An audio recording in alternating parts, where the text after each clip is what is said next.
آپ سے دیوانہ وار محبت کرتا تھا، لیکن ہر ذی شعور پاکستانی، تھوڑی بہت بھی کوئی کامن سینس رکھنے والا کوئی شہری ہے، وہ دیکھتا ہے کہ پاکستان کے اندر ایک سیاسی کارکن جو ایک پارٹی کے نظریے کو فالو کرتا ہے، ایک پارٹی کے لیڈر سے دیوانہ وار محبت کرتا ہے، اس کا یہ حشر کر دیا جاتا ہے۔ تو پاکستان میں اگر سیاسی کارکنان کے ساتھ یہی ہونا ہے تو جو تھوڑی بہت لنگڑی لولی جمہوریت اس وقت ملک کے اندر موجود ہے، آپ کو لگتا ہے کہ یہ نظام اس انداز سے آگے چل پائے گا؟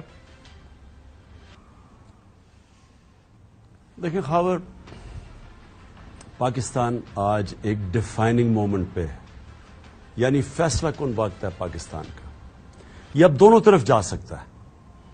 جب ہم نماز میں اللہ سے کہتے ہیں نا کہ اللہ اس راستے پہ لگا جس کو نعمتیں بخشوں، وہ نہیں جو تباہی کا راستہ ہے، یہ آج پاکستان ادھر کھڑا ہوا ہے۔ باحثیت قوم ہمیں اب فیصلہ کرنا ہے کہ کیا جس راستے پہ ہم جا رہے ہیں اپنی ملک کی تباہی اور بربادی، کیا اسی پہ چلنا ہے، یا ساری قوم کو مل کے فیصلہ کرنا پڑے گا کہ ہم اس راستے پہ جائیں جو کہ رائے حق ہے، جو کہ جمہوریت کا ہے، جو کہ سچائی کا راستہ ہے، جو عوام فیصلہ کرے کہ قیادت کیا ہونی چاہیے، نہ تو ایک آکشن کے ذریعے ملک کے بڑے بڑے مجرموں کو اوپر بٹھا دیا جائے اور بیرونی سازش کے تحت، اور وہ پھر آ کے ملک میں بیٹھ کے، کیونکہ وہ عوام سے ڈرتے ہیں، وہ ہر قسم کا ظلم کریں لوگوں کے اوپر، صرف اور صرف کہ کسی طرح جو ظالم ہوتا ہے وہ ظلم کر کے، خوف پھیلا کے اور اپنی گورنمنٹ قائم کرے۔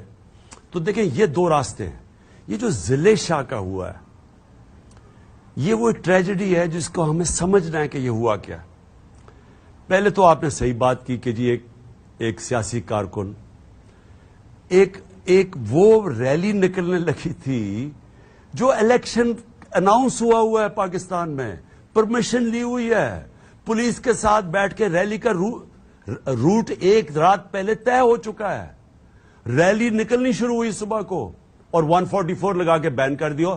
اور بدنیتی دیکھیں کہ پہلے سے پولیس تیار کی ہوئی تھی، پہلے سے پولیس لے کے آئے، پھر 144 لگایا اور ہمارے جو بیچارے لوگ آ رہے تھے ان کے اوپر اٹیک کر دیا۔ ان کو اندازہ ہی نہیں تھا کیا ہوا، وہ تو ریلی پرمیشن ہمیں رات مل چکی تھی۔ تو اس کے اندر انہوں نے ظلم کیا، اور اس کے اندر اب ضلع شاہ سے جو ہوا، دیکھیں میں ضلع شاہ کی اب دوسری بات کرنا چاہتا ہوں کہ کیا ہمارے ملک میں تباہی ہے، کیوں ہم آج ایک وہ ملک جس میں وسائل ہیں، ٹیلنٹڈ لوگ ہیں، ملک سے باہر جاتے ہیں، بڑے بڑے کام کر دیتے ہیں، کیوں ہم آج گھٹنوں پہ بیٹھے ہوئے ہیں اور جگہ جگہ پیسے مانگ رہے ہیں اور ذلیل ہو رہے ہیں؟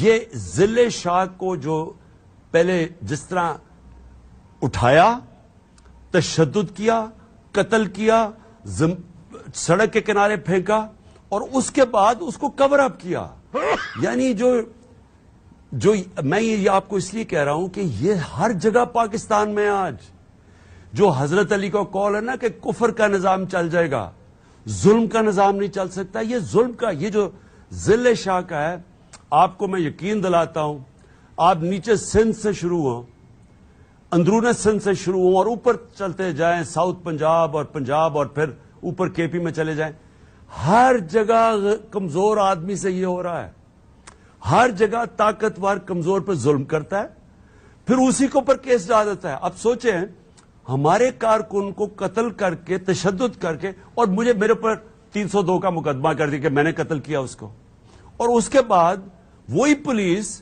3 دن کے بعد کہتی ہے ایکسیڈنٹ ہو گیا، کیونکہ پبلک سے جب شور میں چاہ اس کی جب پوسٹ مارٹم رپورٹ آئی تو کہتے ہیں جی اب وہ ایکسیڈنٹ ہو گیا، تو لیکن میرے پر قتل کا مقدمہ ہے۔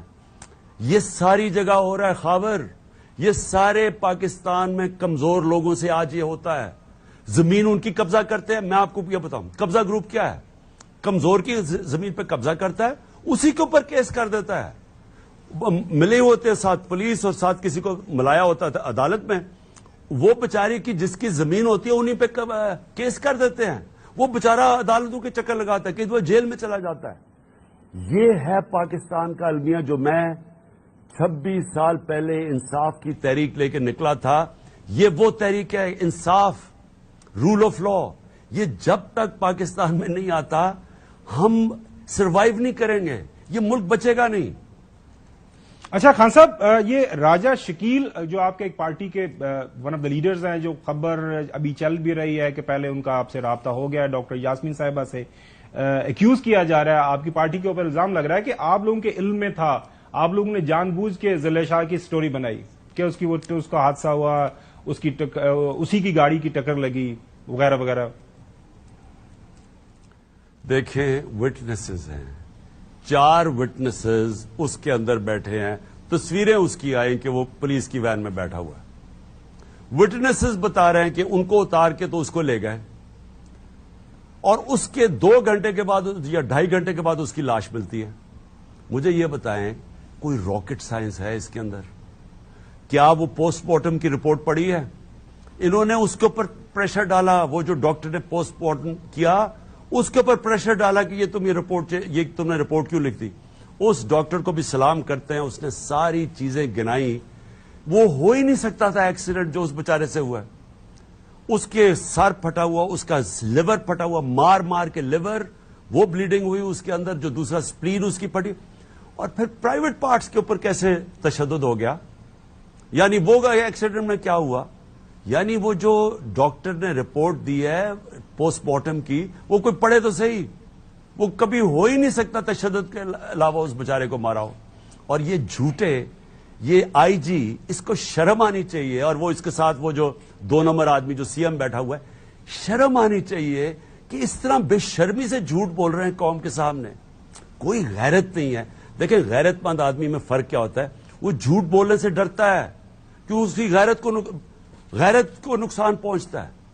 ٹی وی پہ بیٹھ کے جھوٹ بول رہے ہیں اور ہر جھوٹ پکڑا جا رہا ہے. دیکھیں یہ خاور سوشل میڈیا کا زمانہ ہے، اب چیزیں چھپتی نہیں ہیں. آپ ایک چیز کرتے ہیں، کل تو اخبار دور کی بات ہے، آدھے گھنٹے کے اندر وہ سارے آپ کی چیزیں انکور کرتے رہتے ہیں. تو سوشل میڈیا پہ ذرا جائیں. اور ویسے چیز آپ کی ڈیمانڈ بہت ٹھیک ہے کہ اس کے اوپر ایک انڈیپینڈنٹ جوڈیشل انکوائری ہو جائے، دودھ کا دودھ پانی کا پانی. جی چودھری غلام حسین صاحب، آپ سوال کر رہے ہیں. عمران خان صاحب معاف کرنا، ایک تو آپ کے جو مخالف ہے، میں کسی کا نام نہیں لیتا، انتہائی ڈیروگیٹری، گھٹیا اور گالیاں اور الزامات کہ جو وہ چارپائی کے نیچے چھپ گئے، فلاں ہو گئے. جو شخص موت کے منہ سے واپس آیا ہو اس پر اس طرح کی فضول اور گھٹیا الزامات لگانا انتہائی بےہودہ حرکت ہے. اور پیپل آف پاکستان اس سے جو یہ اس طرح کی باتیں کرتے ہیں، اس سے کہیں زیادہ طاقت سے لوگ جو ہے عمران خان کے پیچھے کھڑے ہو رہے ہیں. ہیونگ سیڈ دس، آپ پر ہو رہا ہے ظلم، آپ کے بندوں پر ہو رہا ہے ظلم، زیادتی، جبر، وکٹمائزیشن، اور کسی کو نہتے کو مارا جا رہا ہے، کسی کو ٹارچر کیا جا رہا ہے، کسی لیڈر کو نہیں چھوڑا جا رہا، کسی خاتون کو نہیں چھوڑا جاتا، کسی بچے کو نہیں. They are after you and they want to finish P T I. And even if وہ کہتے ہیں جی ہم تو آخر تک جائیں گے، ہمیں خان صاحب کو آنے نہیں دینا. آپ کی کیا اسٹریٹجی ہے؟ ہمیں پتا ہے کہ چیف جسٹس پاکستان عمر عطا بندیال اور ان کے فیلو ججز اور جوڈیشری پاکستان کو آئین اور قانون کے تحت چلانا چاہتے ہیں. تو پھر آپ نے ابھی تک آپ 100 کیس پورے ہونے کا انتظار کر رہے ہیں، آپ عدالتوں کا رخ نہیں کرتے، آپ کے پاس جید وکیل ہے، آپ کیوں نہیں ریلیف لیتے؟ کیوں نہیں ایک سنگل جج بھی کہہ دیتا ہے کہ بھئی آج کے بعد کوئی ایف آئی آر نہیں ہوگی اور جھوٹی ایف آئی آر کینسل کریں؟ تو آپ کس چیز کا انتظار کر رہے ہیں؟ Why do not you proceed again? اور آپ کا پلان کیا ہے؟ لیٹ دی پیپل نو. دیکھیے غلام حسین صاحب، اس میں تو کوئی شک نہیں کہ ایک ایسا خوف کا نظام بن گیا. میں نے تو اپنی زندگی میں ایسا دیکھا ہی نہیں ہے. کہتے ہیں کہ پیپلز پارٹی سے ضیاء الحق کے دوران زمانے میں ایسا ہوا تھا. مجھے اتنے لوگ میں ملا نہیں ہوں. ایوب خان کا دور بھی سنا تھا، بڑا سخت تھا مخالفین کے لیے، لیکن میں نے ایسی کوئی سٹوری سنی نہیں. مجھے یاد ہے میرے والد صاحب اس وقت ان کے بھائی ایوب خان کے خلاف، امان اللہ خان نیازی ان کے خلاف فاطمہ جناح کے ساتھ تھے. تو مجھے یاد ہے ہمارے گھروں کے باہر کوئی سی آئی ڈی کھڑا ہوتا تھا، ہمیں تو یہی یاد ہے. لیکن مجھے جو میں نے دیکھا ہے جب سے ہماری حکومت ہٹائی ہے، میں نے ایسا ظلم نہیں دیکھا پاکستان میں سیاسی ورکرز کے اوپر. اب ہمارے دور 3.5 سال تھے، میں نے مجھے ذرا بتائیں کہ ان کی پارٹی کوئی کارکن کسی سے کچھ ہوا؟ 3 لانگ مارچز کی، کبھی کسی کے اوپر ایف آئی آر کاٹی۔ مریم نے جا کے جس کیس میں بچ ہی نہیں سکتی تھی، جا کے وہاں نیب کے اوپر پتھراؤ کر دیا، نظر آ رہا ہے کہ پتھر رکھے ہوئے تھے، یعنی ان کو کچھ بھی نہیں ہوا۔ آرمی چیف کو برا بھلا کہہ رہی ہے اور اس کا باپ آئی ایس آئی چیف کو برا بھلا کہہ رہی ہے۔ اب ججز کو نام لے کے جو میٹر سب جوڈس ہے ان کو برا بھلا کہہ رہی ہے، ان کو کوئی پوچھتا نہیں ہے۔ خواجہ آصف وہی بات کہہ رہا ہے جس شہباز گل کو ننگا کر کے تشدد کیا، جو آج خواجہ آصف کہہ رہا ہے کہ جی نچلے پولیس والوں کو اوپر کے کمانڈ نہیں سننے چاہیے، ان لافل کمانڈ، وہی بیچارے نے وہ کہا تھا۔ تو یہ جو حالات ہیں میں نے تو کبھی ایسے دیکھے نہیں، اور میں سوچ بھی نہیں سوچتا کہ یہ ہوں گے۔ جس طرح میرے پر اب تقریباً 80 کیسز کر دیے انہوں نے، قتل کا، دہشت گردی کا، توہین مذہب کا، اس کے بعد غداری کا، یعنی ہر قسم کا کیس، ہر دوسرے دن کوئی نیا کیس ہے۔ اور اس کے میں بعد میں آتا ہوں، میں نے اپنے وکیل کو کہا ہوا کہ سپریم کورٹ میں جائیں، اور یہ تو ان کی واضح کوشش ہے کہ میں تو کیمپین ہی نہ کر سکوں، ایک عدالت سے دوسری عدالت میں پھرتا رہوں، کبھی کوئی کیس ہو جائے کوئی۔ اب اس کا اگر میرے اوپر کیس کر دیا ہے ذل شاہ کا کہ میں نے اس کو قتل کیا ہے، تو اس سے زیادہ سٹوپڈ بات ہو سکتی ہے، اور وہی پولیس 4 دن کے بعد کہہ رہی ہے کہ وہ ایکسیڈنٹ ہو گیا۔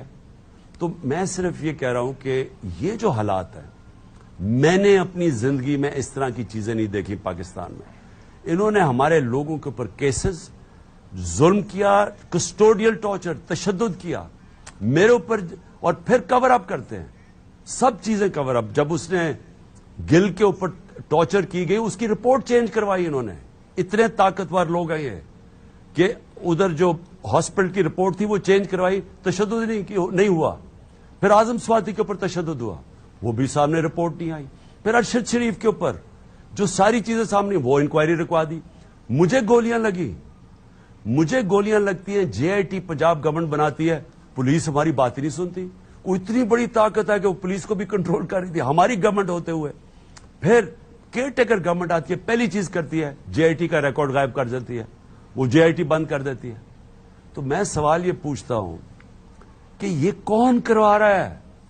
یہ جو کس نے فیصلہ کیا ہے کہ ہم نے اس کو آنے نہیں دینا؟ اب یہ سوچ لیں کہ پاکستان کی سب سے بڑی پارٹی کے سربراہ کو پہلے قتل 80 کیسز کر دیے ہیں، کبھی ایک عدالت سے دوسری عدالت پہ، اس کے بعد ابھی میرے اوپر خود انٹیریئر منسٹر کہہ رہا ہے کہ مجھے قتل کر لیں، میرے اوپر سیکیورٹی تھریٹ ہے، اور مجھے سیکیورٹی تھریٹ اس انٹیریئر منسٹر اور اس کے ساتھ وہ ایک کوئی سائیکو، میں اور نام نہیں لوں گا، کٹ جائے گا وہ چیز، اور اس کے علاوہ شہباز شریف اور یہ نواز شریف، یہ اور زرداری، کس کو خطرہ ہے میرے سے؟ جن لوگوں نے چوری کر کے پیسہ باہر لے گئے ہیں اور 30 سال سے پیسہ چوری کر رہے ہیں، اور جو آج این آر او لے کے بیٹھے ہوئے ہیں، ان کو خطرہ تو میرے سے ہونا ہی ہے کہ اگر یہ واپس آ گیا تو این آر او ریورس ہو جائے گا اور ہمارا پھر پیسہ، جو ان کا صرف انٹرسٹ پیسہ ہے۔ اگر آج میں ان کو کہوں کہ جی آج میں کہتا ہوں میں آپ کو این آر او دے دوں گا، میرا خطرہ ادھر سے کم ہو جائے گا۔ اس کے علاوہ یہ جو اپنی ملک کی وہ لوگ جن کا کام ہے ہماری حفاظت کرنا، انہوں نے فیصلہ کر لیا کہ جی اس کو نہیں لے کے آنا۔ بھئی آپ کو کوئی تاریخ پڑھی ہے آپ نے، کوئی بنگلہ دیش بنا کیوں بنا، کوئی پتا چلا کہ اس پاکستان میں ہوا کیا، کوئی پتا چلا کہ بلوچستان میں آج کیوں ہم اپنے آپ نفرتیں پھیلائی جا رہے ہیں، کیوں پاکستان کے اگینسٹ لوگ جا رہے ہیں۔ ایک منٹ سننے بھائی، ایک منٹ خبر، ایک بات کر دوں۔ دیکھو میں بلوچستان گیا، ادھر کا چیف منسٹر، 2 چیف منسٹر میں بتاؤں گا نہیں کس نے، اس نے مجھے کہا کہ خان صاحب خدا کا واسطہ ہے، یہاں جب آپ ظلم اور جبر کرتے ہیں کسی بھی نوجوان کے اوپر، کہ اگر آپ سمجھیں کہ جی یہ ہمارے اسٹیٹ کے خلاف ہے، وہ جب واپس جاتا ہے وہ سارا گاؤں کا گاؤں خلاف ہو جاتا ہے پاکستان کے۔ کیوں نہیں ہمیں سمجھ آتی کہ سیاسی لوگ سیٹلمنٹس کرتے ہیں؟ یہ آپ سب سے بڑی پارٹی کو اگر ختم کروا رہے ہیں اور لائٹ ڈال دی عمران خان کے اوپر، تو ملک کو اکٹھا کون رکھے گا؟ کبھی کو اکٹھا رکھتی ہے کیا اس پاکستان کو اکٹھا رکھ چکے؟ ان کی سب سے بڑی پارٹی کو جب آپ نے ختم دیوار سے لگایا تو آخر میں کیا ہوا؟ ملک تو نہیں، فوج نہیں کر رکھ سکتی، قوم، لوگ ملک اکٹھا رکھتے ہیں، پولیٹیکل پارٹیز رکھتی ہیں۔ ایک فیڈرل پارٹی رہ گئی ہے پاکستان میں، باقی تو فیڈرل پارٹیز ہی نہیں ہے۔ دیکھ لیں ان کی تو وہ ایک انٹیریئر سندھ میں اور ایک انٹیریئر پنجاب میں ہے. باقی مجھے بتائیں کدھر ہیں؟ اچھا خان ان کے کوئی ہیں روٹس کہیں پاکستان؟ جی ہاں صاحب، اس میں کوئی دو رائے بولا. نہیں ہے کہ آپ کی پارٹی اس وقت پورے پاکستان کے اندر تمام صوبوں کے اندر ہر جگہ کے اوپر موجود ہے، انکلوڈنگ گلگت بلتستان اور آزاد کشمیر.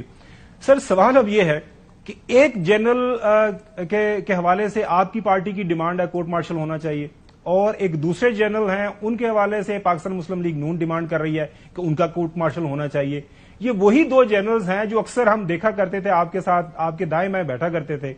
اب جو بحثیت ادارہ ہے، اب موجودہ حالات کو سامنے رکھتے ہوئے آپ اگر اس سے نکلنا ہے تو پریشر تو ہر اطراف سے آپ دیکھ رہے ہیں کہ عدلیہ کے اوپر بھی پریشر آ رہا ہے اور باقی اداروں کے اوپر بھی پریشر آ رہا ہے. تو سیاستدانوں کو پھر کیا کرنا ہے؟ آپ کو کیا حل کیا نظر آ رہا ہے؟ دیکھیں خاور، یہ جو کہہ رہی ہے نا، یہ جو دوسری پارٹی کہہ رہی ہے کہ وہ جنرل کو کورٹ مارشل کرنا چاہیے، ان سے ذرا پوچھیں کیوں کرنا چاہیے؟ ذرا سوچ لینا. یہ کہہ رہے ہیں. اب آپ غور سے سنیں. جب مریم ساری جگہ پھرتی ہے، کہتی ہو کہ عمران خان کو جیل میں جا رہا ہو، نواز شریف کے کیس ختم کرو، کیا ملک میں کوئی قانون ہے یا ہم نے اس ملکہ کے صرف حکم پہ چلنا ہے ملک؟ کیا کوئی رول آف لا ہے؟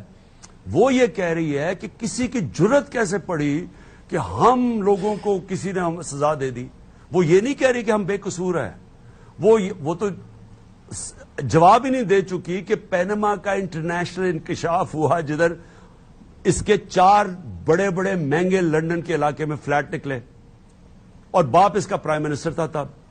اب لوگ یہ پوچھیں گے نہیں پارلیمنٹ کے پیسہ آیا کدھر سے؟ ابھی تک جواب نہیں دیا. مجھے انہوں نے یہ نواز شریف نے مجھے ایک عدالت میں لے کے گئے، میرا بھی لندن میں فلیٹ تھا. ایک میں نے 60 ڈاکیومنٹس دی، حالانکہ میں پبلک آفس ہولڈر نہیں تھا، میں تو کرکٹر تھا. ایک میں نے ڈاکیومنٹ دی، کدھر سے پیسہ آیا، ارننگ کدھر تھی، اور پاکستان پیسہ لے کے آ رہا ہوں، منی ٹریل دکھایا ہوں، بینکوں کے تھرو لے کے آیا. انہوں نے آج تک ایک رسید دکھائی ہے اور ساری جگہ کہہ رہے ہیں کہ جی ہم بے قصور ہیں. دیکھیں ان کا مسئلہ کچھ اور ہے. یہ کہہ رہے ہیں ہم قانون کے اوپر ہیں، میں کچھ اور کہہ رہا ہوں. میں کہہ رہا ہوں کہ گورنمنٹ سٹنگ گورنمنٹ کی پالیسی تھی. ہم نے بڑی مشاورت کر کے فورن آفس، ایکس فورن سیکرٹریز، ساروں نے مل کے فیصلہ کیا کہ روس اور یوکرین کی جنگ میں ہم نیوٹرل رہیں گے. اور اس میں دلیل تھی کیونکہ ہم نے ان سے سستی تیل بھی لینا تھا، ہم نے ان سے سستا آٹا بھی لینا تھا، جبکہ ہندوستان امریکہ کا لائے ہو کہ وہ نیوٹرل بن گیا. اب آرمی چیف گورنمنٹ کی پالیسی ہے، ایک گریڈ 22 آفیسر جا کے سیکورٹی ڈائلاگ میں کہتا ہے کہ جی روس کو کنڈیم کر دیتا ہے. یعنی اس کو کس نے اجازت دی یہ کرنے کی؟ ایکشن کیوں نہیں لیا گیا اس وقت ایکشن کیوں نہیں لیا گیا؟ ہماری خاور گورنمنٹ جانے والی تھی تب. وہ تو گورنمنٹ کام کرنا ہی رک گئی تھی تب جب پتا چلا کہ فیصلہ ہو گیا، سپریم پاور نے پاکستان میں فیصلہ کر لیا ہے، تو گورنمنٹ تو ورکنگ ختم ہو گئی تھی آخری 2 ہفتے. لیکن میں پوائنٹ یہ کہہ رہا ہوں کہ یہ کورٹ مارشل کی چیز ہے. دنیا میں کہیں ایک گورنمنٹ کی، عمران خان کی پالیسی نہیں، اسٹیٹڈ پاکستان کی اسٹیٹ کی پالیسی بنی کہ ہم نے ہندوستان کی طرح نیوٹرل رہنا ہے تاکہ ہمارے لوگ بھی فائدہ اٹھا سکے. روس سے تیل، سستا تیل، اور وہ اس کے اوپر جا کے اس نے کانٹرڈکٹ کر دیا. میں اس کی بات کر رہا ہوں. جی چودھری امام حسین صاحب. عمران خان صاحب جو حکمران بیٹھے ہوئے ہیں پچھلے 11 مہینے اور 3 دن ہو گئے آج جب سے آپ کی گورنمنٹ ختم ہوئی، تقریباً 1 سال، وہ یہ کہہ رہے ہیں کہ جی ہم تو الیکشن کرانا چاہتے ہیں، ہمیں ریاستی ادارے کہتے ہیں کہ آپ نے اکتوبر سے پہلے کسی صورت الیکشن نہیں کرانے کیونکہ اکانومی ٹھیک کرنی ہے اور کیونکہ عمران خان جو ہے ان کو نہیں آنے دینا. تو آپ اس سازش کا، کیونکہ ہم نے ادھر سے پوچھا ہے ریاستی اداروں کو، جی ہمارا کیا لینا دینا ہے، الیکشن ہونے چاہیے اور جس کو لوگ ووٹ دے وہ اقتدار میں آئے، عمران خان ہو یا کوئی اور ہو. ایک بات. دوسرا یہ ہے کہ جب یہاں کی معزز عدلیہ جو ہے کمیٹڈ ہے کہ ہم نے آئین اور قانون کے تحت کام کرنا ہے، تو کس کا باپ آ کے الیکشن روک سکتا ہے؟ مجھے اس کی سمجھ نہیں لگتی. اور تیسری بات یہ میں ذرا 2 ٹوک پوچھنا چاہتا ہوں کہ پاکستان کے اندر ایک سازش ہو رہی ہے فوج کو اور عوام کے درمیان خلیج جو ہے نا وہ پیدا کی جائے. Are you aware of this as a great patriot which everybody believes you are? کیوں؟ اور اگر آپ کو ہوں تانوں کی مروڑ اٹھ رہا ہے کہ باجوی نے کی کیا دفاع کرو، تہاڈی ساری قوم تہاڈے نال ہے، اپنی الیکشن لڑو اور مخالفت کا مقابلہ کرو۔ اچھا دیکھیں غلام حسین صاحب، دیکھیں میں آپ کو بتاؤں، ہر وہ آدمی اس ملک کا پیٹریوٹ ہے جس کا جینا مرنا پاکستان میں۔ اگر میں نے بھی ان کی طرح اپنے یہاں سے پیسے چوری کر کے اور بڑے میرے ڈالرز پڑے ہوتے، بڑی بڑی پراپرٹیز باہر پڑی ہوتی، تو مجھے بھی اتنی فکر نہیں ہونی تھی پاکستان کی۔ میں سارا 20 سال کمائی کر کے ایک میرا پیسہ آج باہر نہیں ہے، سب کچھ بیچ کے میرا پاکستان ہے۔ وہ کیوں میں شروع سے میرا فیصلہ تھا کہ میرا زندگی پاکستان، میں کبھی حالانکہ شادی بیواہ یہ سب کچھ ہوا، بچے دوستیاں، لیکن میرے ذہن میں یہ کبھی نہیں تھا کہ میں پاکستان کے علاوہ کہیں رہ سکتا ہوں۔ اس لیے پیسہ جیسی کرکٹ ختم کی، موقع ملا، اپنا سارا کچھ بیچ بوجھ کے پاکستان آ گیا۔ اسی طرح میری طرح کے بہت اور لوگ ہیں، عوام ہے پاکستان کی، جنہوں نے باہر نہیں جانا، جو پیسہ چوری کر کے باہر نہیں بھیج رہے، ان ساروں کو فکر پڑی ہوئی ہے آج پاکستان کی۔ اب اگر ہماری طرح کے لوگ جن کا جینا مرنا یا اور جو غیرت مند لوگ ایک آزاد ملک میں رہنا چاہتے ہیں، میں کسی کی غلامی آج تک نہ قبول کی نہ کر سکتا ہوں، میں ایک آزاد آدمی ہوں۔ اور پھر سے میں کہتا ہوں کہ لا الہ الا اللہ کا مطلب انسان آزاد ہے۔ اس کا گہرائی میں جائے تو آپ کو اس کا مطلب سمجھ آئے گا، فلسفہ ہے پورا۔ میں کبھی کسی کی طرح غلامی میں رہ نہیں سکتا، مجھے موت پسند ہے، میں غلام نہیں بن سکتا کسی کا۔ اب اگر میں آزاد رہنا چاہتا ہوں تو کیا میرا یہ انٹرسٹ ہے کہ پاکستان کی فوج مضبوط ہو؟ کیونکہ اگر پاکستان کی فوج مضبوط نہیں ہوگی تو دیکھ لیں مسلمان ملکوں میں کس مسلمان ملک کی آج تباہی ہوئی ہے، کیونکہ وہ اپنی حفاظت نہیں کر سکے۔ تو اگر ہمارا یہ مقصد ہے، ہم کیوں لڑائی کریں گے فوج سے؟ ہم جب کسی چیز سے اختلاف کرتے ہیں، اس کا یہ نہیں مطلب کہ آپ کسی ادارے کے خلاف ہیں۔ میں اگر عدالت اپنی عدلیہ سے اختلاف کرتا ہوں، اس کا یہ نہیں مطلب کہ مجھے صرف نظر آ رہی ہے کہ میری عدلیہ بچا سکتی ہے ملک کو اس تباہی سے جدھر ہم نکل چکے ہیں۔ اس وقت جو پالیسی بنی ہوئی ہے ہمارے ان لوگوں کی جن کو فکر کرنی چاہیے آج پاکستان کی، کیونکہ اگر ملک کا جس طرح دیوالیہ نکلتا جا رہا ہے اور یہ کہہ رہے ہیں کہ جی ہم اکانومی ٹھیک کرنا چاہتے ہیں، میں اللہ کے سامنے گواہی دیتا ہوں کہ اگر میرا خیال ہوتا نا کہ یہ اکانومی ہمارے سے بہتر چلا سکتے ہیں، میں چپ کر کے الیکشن کی انتظار کرتا۔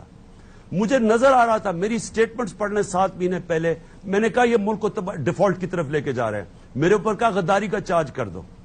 مجھے نظر آ رہا تھا کہ جنہوں نے ساری زندگی ملک کو تباہ کر کے مقروض کر کے اور اپنے پیسے باہر لے گئے ہیں، وہ ملک کو کیسے ٹھیک کر سکتے ہیں؟ میں تب سے کہہ رہا تھا۔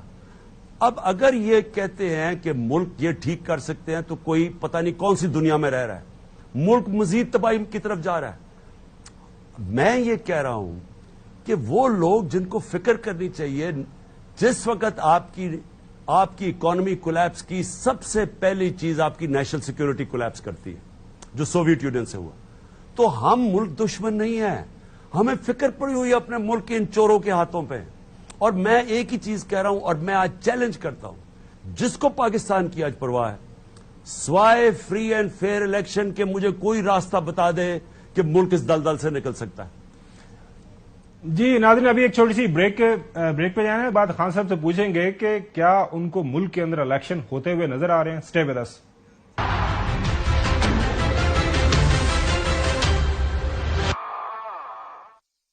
Welcome back. خان صاحب، اس وقت جو خبریں ہیں راولپنڈی اسلام آباد کے اندر، الیکشن کمیشن نے خاص طور پر 2-3 میٹنگز کی ہیں، آپ نے اخبارات کے اندر خبریں پڑھی بھی ہوں گی، جو سیکورٹی کی ایجنسیز ہیں وہ کہہ رہے ہیں کہ حالات اچھے نہیں ہیں، الیکشن نہیں ہو سکتے۔ فائنانس منسٹری کا بھی جواب وہ پہلے بھی دے چکے ہیں، معاشی حالت بری ہے، الیکشن نہیں ہو سکتے۔ تو لگ ایسے رہا ہے سوائے عمران خان اور پاکستان تحریک انصاف کے کوئی بندہ الیکشن کے اندر انٹرسٹڈ نہیں ہے، سپریم کورٹ کا حکم آ چکا ہوا ہے، تو حالات کس طرف آپ جاتے ہوئے دیکھ رہے ہیں؟ دیکھیں خاور، حالات کیوں ایسے ہیں؟